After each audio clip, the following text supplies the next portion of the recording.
International Foundation Year run at the University of Salford, as you mentioned, is very popular, especially across the Middle East, across the Gulf. We have a really thriving community, which makes it a great place for not only for the studying for the students, but also for that social element as well. And you know, the students that we do get joining from those regions put on some of the best events on campus socially as well, in terms of, you know, tasting food, hearing the different music and the different cultures as well. It's a really great opportunity for students to get involved in that side of things as well. In terms of the International Foundation Year, we have a variety of streams. Obviously, depending on which program the student wants to ultimately end up in for their undergraduate degree. So it might be if you're looking to study for example, an engineering program, then you would come on to the maths and physics and International Foundation Year stream. So when you apply, obviously you'd make the application and you'd be allocated to the relevant International Foundation Year stream for you. The next intake. Currently, obviously, the situation is somewhat challenging at the minute, and I'm sure we'll touch upon that very soon. The intakes for the International Foundation Year would be September and January for some of the streams as well. But to be honest, the largest intake that we do have would be the September intake. In terms of the entry requirements for the Foundation Year, obviously it would depend where the students are applying from. But generally, you know, for example, if a student was coming from, say, from Kuwait, and done the Tanawiyya, if the standard undergraduate entry requirement was, say, 80% or 75%, then the International Foundation Year would be 10% less than this. Okay, so that's why a number of the students do have to go down the International Foundation Year route, and that's also because obviously for UK students, for students like myself who studied in the UK, we actually do 13 years of study before we can enrol into universities. So that's why, you know, in other countries where it's just the 12 years of study, in some places the International Foundation Year is that additional year to top students up to undergraduate level studies as well. Also, Jordan, I know that is 4.5, isn't it, the IELTS requirements? Yeah. Yes. So we have the English language requirements as well, that would range from around 4.5 to 5.0 in some of the streams as well. Yeah. So postgraduate. You know, PG programs that are popular especially across the regions that have been mentioned today, would cover across Salford Business School. So we have masters in international business, in management, in digital marketing, digital business, and also there's a new program for September 2020 intake, which is going to be the MSc FinTech as well. So obviously something that is becoming very, very popular across the world currently is that FinTech and the use of IT in financial planning.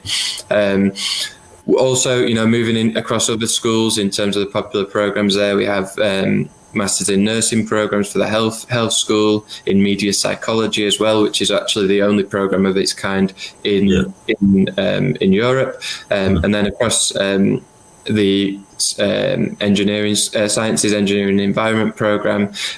We have masters in project management, in construction, data science, cybersecurity type programs as well.